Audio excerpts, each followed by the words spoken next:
பொய் வாக்குறுதி கொடுத்து இளைஞர்களை ஏமாற்றி ஆட்சிக்கு வந்தது திமுக அரசு என அதிமுக பொதுச் செயலாளர் எடப்பாடி பழனிசாமி கூறியிருக்கிறார். மக்களை காப்போம், தமிழகத்தை மீட்போம் என்ற பெயரில் தஞ்சாவூரில் பிரச்சாரம் மேற்கொண்ட அதிமுக பொதுச் செயலாளர் எடப்பாடி பழனிசாமி ஆண்டு காலம் தீர்க்கப்பட முடியாத நதிநீர் பிரச்சனையை உச்சநீதிமன்றத்தின் மூலமாக தீர்ப்பை பெற்று ஒவ்வொரு ஆண்டும் நிலையான காவிரி நீரை பெற்றுத்தந்த அரசு அதிமுக.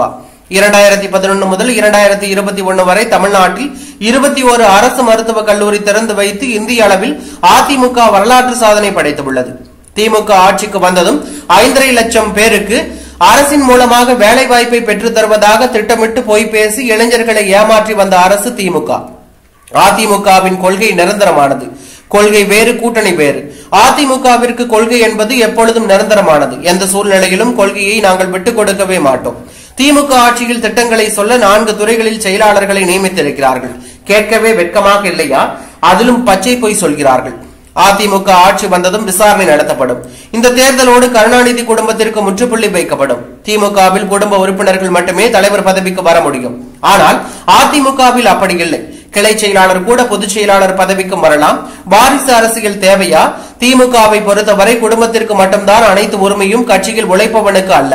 திருமாவளவன் தவறான தகவலை கூறி வருகிறார். திருமாவளவனுக்கு துணை முதலமைச்சர் பதவி தருகிறோம் என நாங்கள் கூறவே இல்லை. மக்கள் மற்றும் விவசாயத்தின் வாழ்வாதாரத்தை காக்க புயல் வேகத்தில் செயல்பட்டது அதிமுக அரசு.